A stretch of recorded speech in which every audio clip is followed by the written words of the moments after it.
आइए कल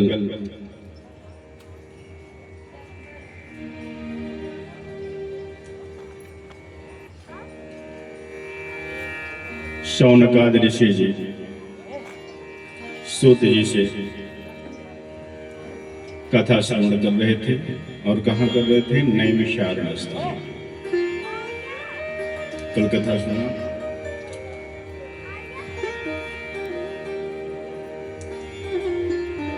आज नारद जी बोले, महाराज गजब कर दिया।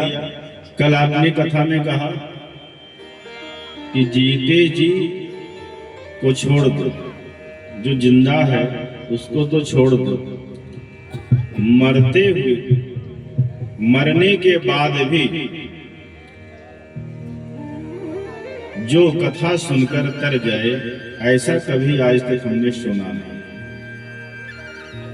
जिंदा है तो पुण्यात्मा, पापात्मा है तो पुण्य कर्म करेगा, सत कर्म करेगा, भगवत भजन करेगा, संकीर्तन करेगा, तर जाएगा। लेकिन मरने के बाद वो भी तर जाए, पापात्मा पुण्यात्मा बन जाए, ऐसा मैंने पहली बार सुना। तो इसका कोई प्रमाण है क्या? जब कोई ऐसी विशिष्ट बातें किसी को बताएं तो पहले पूछेगा कि कोई प्रमाण है, ये करने से किसी का लाभ हुआ था। अगर लाभ हुआ तो हमें उसका इतिहास सुनाओ, किसका लाभ हुआ, किस किसका। तो विश्वास तभी टिकता जब इतिहास बताया जाए कि ये करके वो तर गए और ये किया तो ऐसा हुआ। इतिहास बताना पड़ता। तो वही नारद जी से पूछे तो कहा कोई प्रमाण है? सनकादियों ने कहा तो हाँ नारद जी। कहा क्या? कहा हम तुम्हें इतिहास से सुनाते, एक इतिहास हम तुमको सुनाते हैं। अत्र कीर्तिस्या इतिहासं पुरातनं यस्य श्रवणमात्रेण पापानि प्रजायते। कहे ऋषि, ये इतना सुंदर पावन इतिहास है कि इसके सुनने से भी पापों का शोधन हो जाता है। जो इतिहास सुनाने जा रहा है, इसको सुनने से पापों का शोधन हो जाता है। कहा तुंगभद्रा नामक नदी, तुंगभद्रा नामक नदी के किनारे एक गांव में पंडित जी रहते हैं। अब पंडित जी का नाम क्या है? तो कहा पंडित जी का नाम है आत्मदेव शर्मा। क्या? आत्मदेव शर्मा, द्वितीय भास्कर विद्वान, विशुद्ध ब्राह्मण वृत्ति से जीविका चलाते थे और संपन्न थे। उनकी धर्मपत्नी का नाम क्या था? श्रीमती धुंधली देवी। क्या नाम था? श्रीमती धुंधली देवी। आत्मदेव जितने स्वभाव के अच्छे कायड़ थे, उतने उनकी पत्नी उल्टा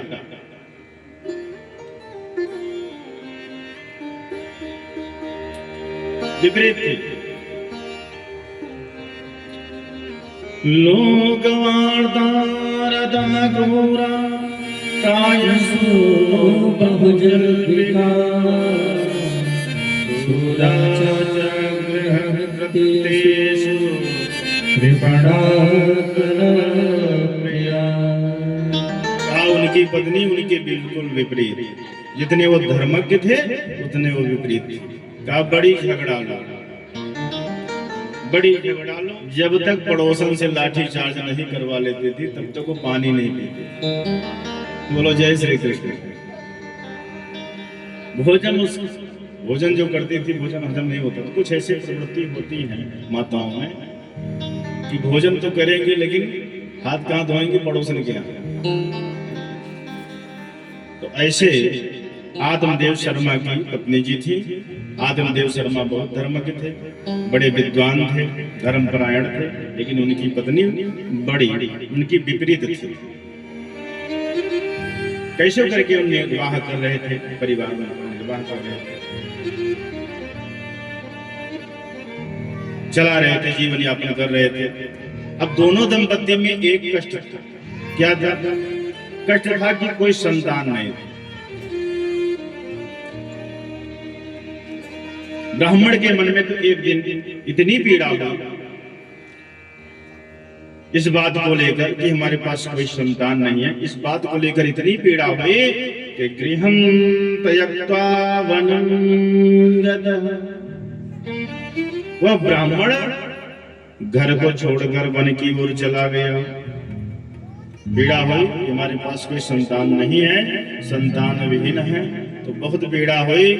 तो घर छोड़कर ब्राह्मण वन की ओर चला और एक वृक्ष के नीचे बैठकर आंसू बहाने लगा, जोर जोर से रोने लगा। वन में जाकर वृक्ष के नीचे बैठकर जोर जोर से रोने लगा।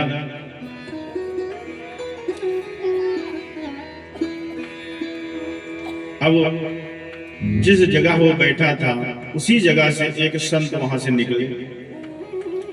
संत ने देखा कि ब्राह्मण आंसू बहा रहा, जोर जोर से रो रहा है।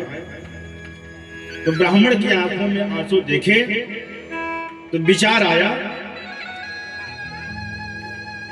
कि इस वन में एकांत आंसू क्यों बहा रहा है?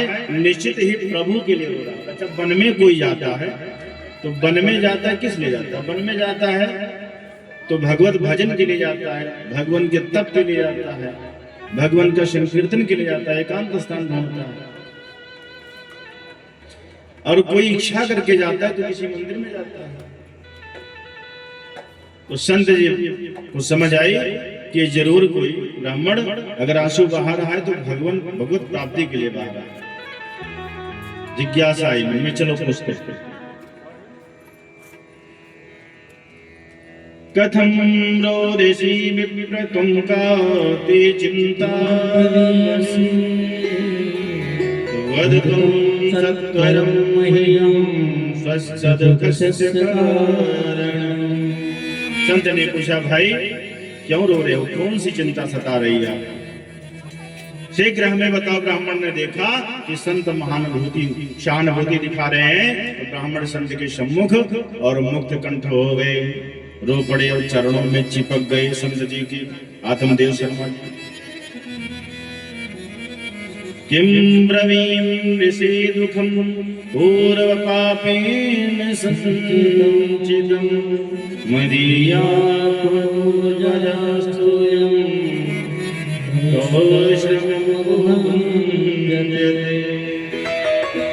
महाराज, अपने मन की बात क्या बताऊं, ना जाने पूर्व जन्म के कितने पाप उदय हो गए कि पूर्वजों का जल देता हूं, उनकी आंखों में आंसू आ जाते हैं, क्योंकि मेरे बाद पूर्वजों को कोई जल देने वाला हमारे पास संतान नहीं है। जब तक मैं हूँ जल देता हूँ, पितरों को जल तर्पण करता हूँ, मेरे न रहने के बाद पितर भी दुखी हैं कि कौन उनको जल देगा, उनको तर्पण करेगा। संतान बिना घर हमको काटने को दौड़ता। अच्छा, जिस घर में छोटे छोटे बच्चे नहीं हैं और किलकारियां नहीं गूंजती हैं जिस घर में, तो बड़ा सोना सोना लगता है। संतान बिना घर बहुत ही सोना लगता है। तो कहा काटने को घर दौड़ता है। महाराज, मैंने एक गाय पाली थी कि एक गाय को हम लेकर आए थे, गाय पाली थी, तो गाय भी हमारी बांझ हो गई।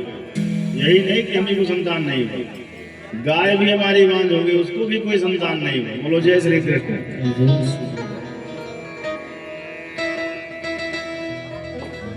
एक वृक्ष लगाया था, इतने नहीं, एक वृक्ष लगाया, गाय पाले तो ना वृक्ष को फल आया और ना गाय को संतान हुआ, ना हमारे पास संतान हुआ। बताइए मेरा कितना बड़ा दुर्भाग्य। संत ने मन में सोचा, राम राम, हम तो कुछ सोच कर हो रहे थे, लेकिन निकला कुछ और। हम तो सोचते थे कि ये भगवत प्राप्ति के लिए रो रहा है, लेकिन ये तो संतान के लिए रो रहा है। हम तो सोचे थे इसको मार्गदर्शन कराएंगे भगवत प्राप्ति के लिए, ये तो पुत्र के लिए रो रहा है, फिर इसका मार्गदर्शन कुछ ना कुछ तो करना ही चाहिए। संत जी समझाने का प्रयत्न बहुत किए, अनेक प्रकार संत जी ने समझाया। मुंजा ज्ञानम प्रजारोपम बलिष्ठा कर्मणोगति विवेकम तु समासस्य गज संसार वासनम। काहे ब्राह्मण, तू बेटे बेटियों के चक्कर में क्यों रोता है? ये महाज्ञान है। जो अज्ञानी व्यक्ति होता है वही माया रूपी बंधन में बनना चाहता है कि हमारे बेटा हो, हमारी बेटी हो, हमारा ये हो, हमारा वो, व्यापार हो, दुकान हो, मकान हो। तू तो ब्राह्मण है, इसके चक्कर में मत पड़ और भगवत भजन कर, भगवत नाम संकीर्तन कर। कौन किसका बेटा, कौन किसका बेटी? ब्राह्मण तुमने इतिहास पढ़ा होगा राजा सगर का। राजा सगर के 60,000 पुत्र हुए थे। कितने हुए थे? राजा सगर के 60,000 पुत्र हुए थे। और तू ये के लिए परेशान है? पर कौन से बेटे ने सगर को सुख दे दिया? 60,000 हुए, लेकिन कोई पुत्र सगर को सुख नहीं दिया। कपिल भगवान का अनादर करके सभी भस्म हो गए थे। 60,000 पीढ़ियां लग गई तपस्या करते करते, तब जाकर भागीरथी पूर्वजों का उद्धार कर गए। धर्मात्मा, उनका नाम सुना होगा, संतानहीन थे, बड़े बड़े यज्ञ किए, तब जाकर एक बेटा हुआ और निकल पड़ा क्या? महानास्तिक। नास्तिक हो गया बेटा। ऐसा नास्तिक निकला कि घर छोड़कर बाप को ही भागना पड़ा।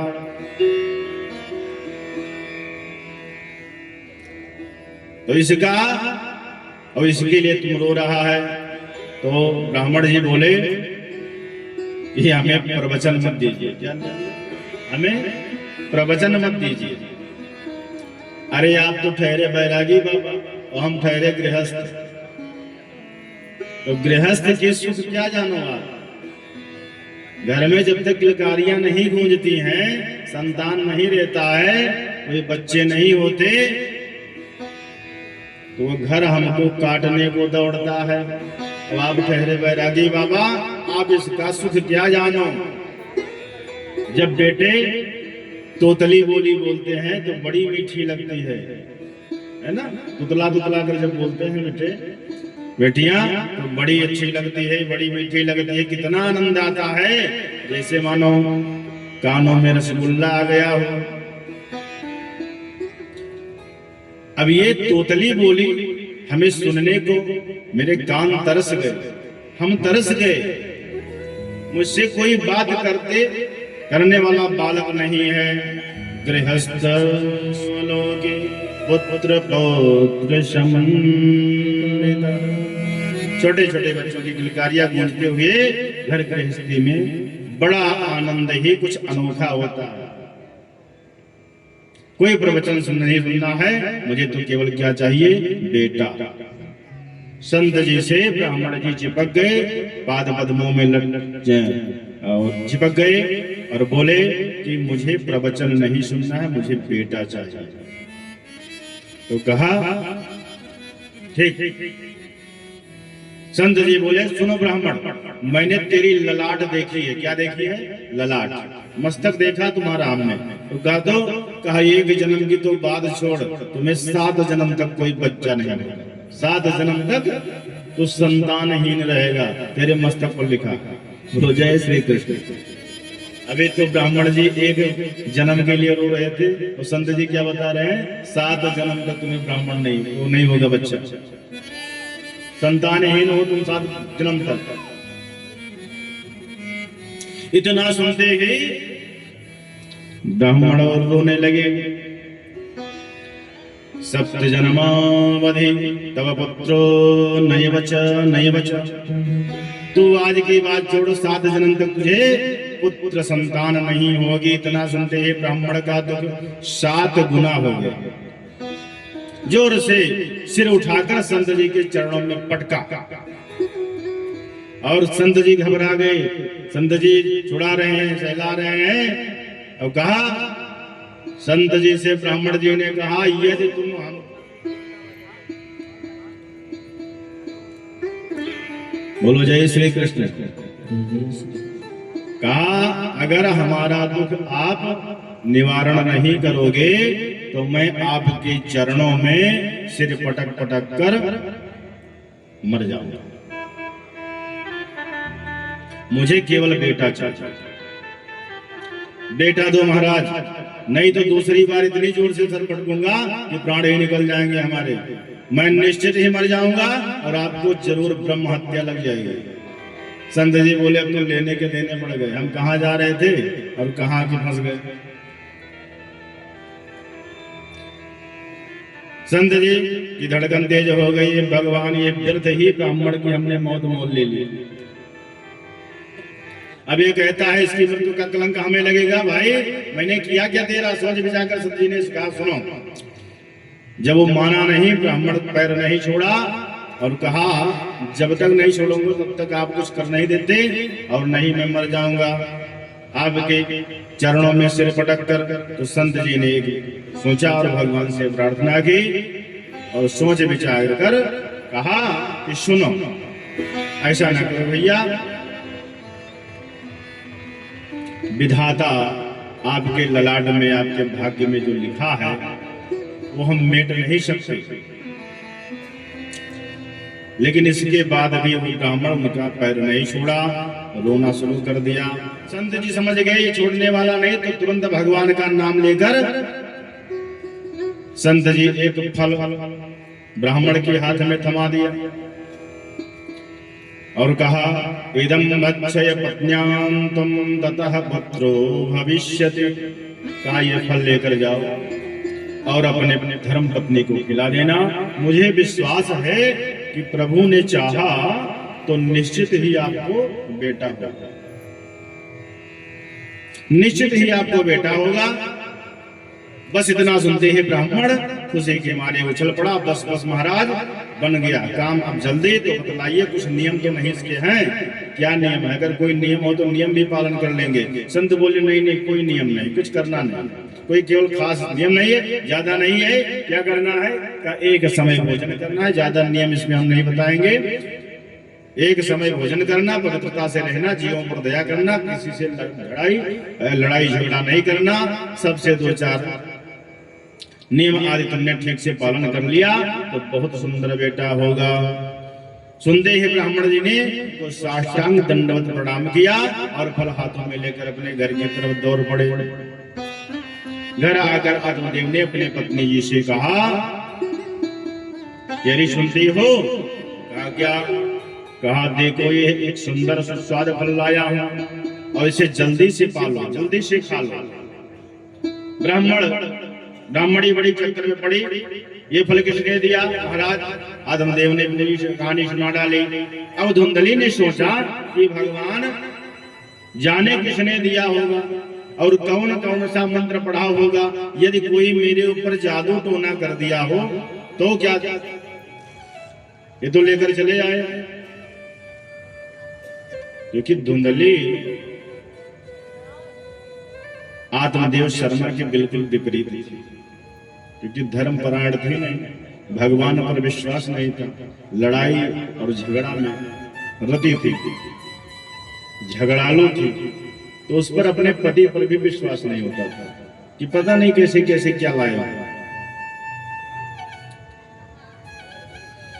बहुत विचार के ही काम करते हो महाराज। ऐसे ही आपकी तरह आंख मूंद कर कोई काम नहीं करती। पंडित जी ने कहा, ब्राह्मणी ने फल तो ले लिया, लेकिन किया क्या? पंडित जी ने कहा था कि आप शुद्ध पवित्र होकर इस फल को खाना, तो फल जब खाओगे तो संत जी ने कहा तुम्हें एक सुंदर सा पुत्र आपको मिलेगा। आज से 9 महीने के बाद किलकारियां हमारे घर में गूंजने लगी।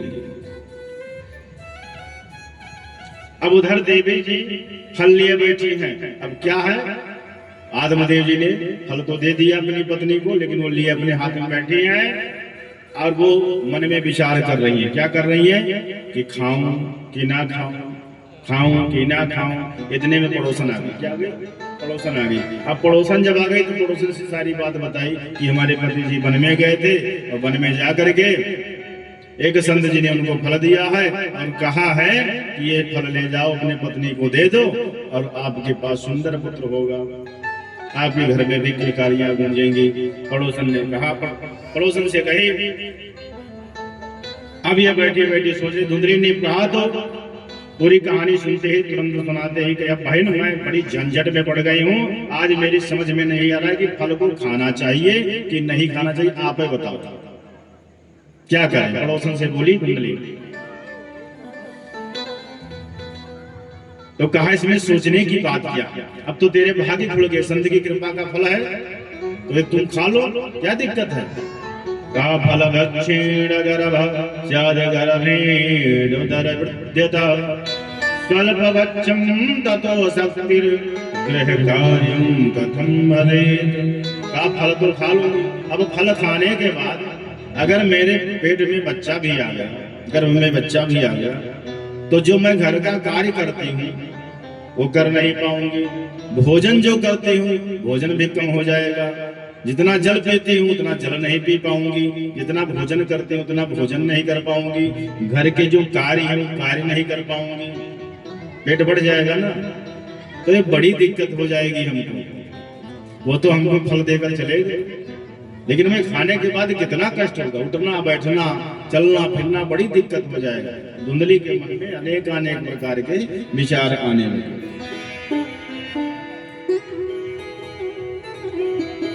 धुंधली बोली तो इसमें बड़ी बात क्या। धुंधली पड़ोसन बोली कि इसमें बड़ी बात क्या है। अगर ऐसा हुआ तो लोग अपने ननद को बुला लेते हैं, अपने किसी रिश्तेदार को बुला लेते हैं। जब तक तेरे पेट में बच्चा रहेगा और बालक जन्म नहीं लेगा तब तक किसी को बुला लेना, क्या दिक्कत है। तो कहा ननद की तो बात छोड़ दो, ननद अगर आएगी हमारे घर में तो पहली बात तो वो हमारे घर की पूरी सफाई कर देगी।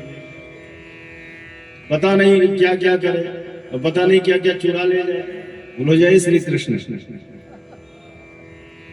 तो ननद की तो बात है छोड़ दो, ननद को मत बुलाओ, इसको कहो मत। तो कहा क्या, तो कहा मेरी ननद बहुत चुट्टी है, इसके बारे में मैं जानती हूँ और उसका कोई भरोसा नहीं। नैवा घाटी प्रजेद ग्रामे पलायेद गर्भणी कथम। पड़ोसन बोली है भगवान तू क्या उठपटांग सोच रही है, ये सब सोचना बंद कर, भगवान का नाम लेकर तू फल खा ले।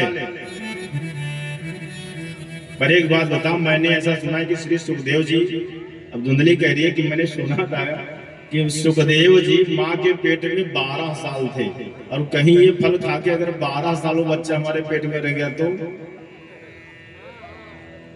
बोलो जय श्री कृष्ण। तब तो मेरे लेने के देने पड़ जाएंगे और बहुत दिक्कत हो जाएगी, मैं ये कार्य नहीं कर सकती। लालने पालने दुखम कुसोता याश्च वर्तते।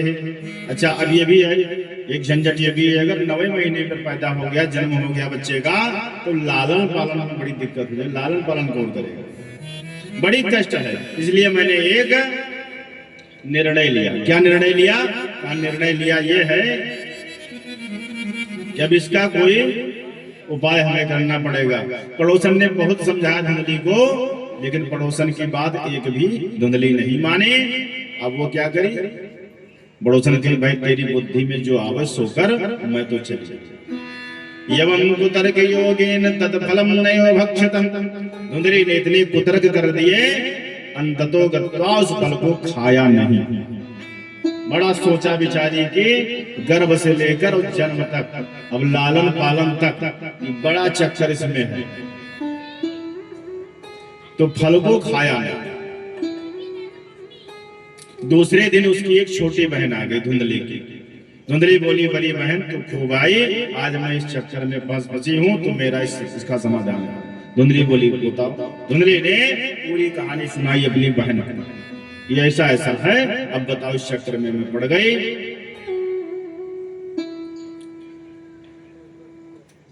धुंधली जबकि धुंधली की बात सुनी तो अब चलती बहन नहीं चाहती थी कि उसकी कोई, अच्छा ये है कि उसकी बहन चाहती भी नहीं थी कि धुंधली को कोई पुत्र हो जाए। अच्छा क्यों नहीं चाहती थी? क्योंकि उसका जो संपत्ति था वो चाहती थी कि हमको मिल जाए। इसलिए जब यह जान पाई कि हमारे बहन के पति जी उपाय कर कर लाए हैं, तो अब तो इसको निश्चित ही पुत्र हो जाएगा अगर खा लेगी तो उसके बहन ने कहा तू इसको मत कर, और फल खाने से कोई बच्चा नहीं पैदा होगा, और इस पर विश्वास मत कर। तो बहन के चक्कर, बहन की बुद्धि उसके समझ में आया, क्योंकि बहन चाहती थी कि इसको कोई पुत्र ना हो, इसका पूरा संपत्ति हम ले लें। तो बहन की बात मानी तो कहा एक परीक्षण करके देख। कहा क्या? कहा परीक्षण ये कर कि यह फल जो है खिला देगा किसको? कहा जो गैया है, गैया को खिला दे, और देखना कि इस गैया को बच्चा होता है, संतान होता है, तो फल खिला दे गैया को, और हमारे गर्भ में, मैं गर्भवती हूं, मेरे गर्भ में पुत्र है, और मैं तुम्हें चुपके से वही गर्भ जो हमारे गर्भ में जो पुत्र है तुमको वही पुत्र दे दे, और झंझट में मत बोलो जय श्री कृष्ण। अब धुंधली की बात बहुत समझ में आ गई कि अब तो ये सब ना हमें गर्भ में किसी बच्चे को रखना पड़ेगा और ना लालन पालन करना पड़ेगा, मेरी बहन के गर्भ में जो पुत्र है वही पुत्र मैं ले लूंगी, और ये फल गैया को खिला देती हूँ। वो फल गाय को फल दिया था। अब क्या हुआ? अच्छा पति देव को विश्वास दिला दिया कि हमने फल खा लिया, अब आज के 9वें महीना तुम्हें पुत्र मिलेगा, संत जी की बात यदि सत्य है तो। पंडित जी बड़े भोले भाले, बड़े प्रसन्न चित्त थे कि आज के 9वें महीना हमको पुत्र जन्म होगा, पुत्र मिलेगा। अब कालांतर में छोटी बहन के बेटा हो गया। क्या हुआ? बेटा हो गया। उसकी बहन के जो गर्भ में बच्चा था वो पुत्र ही हुआ। और जो फल धुंधली ने गाय को दिया था, अच्छा तो देखो अब धुंधली को ये पता बताई थी अपने पति को कि अब हम फल खा लिए हैं, हमारे गर्भ से सुंदर पुत्र का उत्पत्ति होगा, आपके संत जी कहे हैं। तो 1 महीना बीता, 2 महीना बीता, 4 महीना बीता, 5 महीना, ऐसा विश्वास दिलाती चली गई धुंधली अपने पति को। अच्छा ठीक 9वें महीना उसकी पत्नी के, आत्मदेव जी की पत्नी की बहन, धुंधली की बहन के पुत्र जन्म हुआ। तो क्या हुआ? जैसे पुत्र जन्म हुआ तो क्या किया कि रात में आकर धुंधली को सौंप दिया। किसको सौंप दिया? रात्र में आके धुंधली को सौंप दिया कि कानों कान किसी को भनकना चाहता। अब वो बच्चा गोद में लेकर आए और पति को दिखाया, कहा देखो महाराज मुझे बेटा। भोले भाले पंडित जी खुशी से नाचने लगे। उसके ठीक 3 माह, किसके? उसके ठीक 3 माह बाद जो है, जो फल गाय को दिया था धुंधली ने, उस गाय के भी बेटा पैदा हो गया। उस गाय के भी बेटा पैदा हो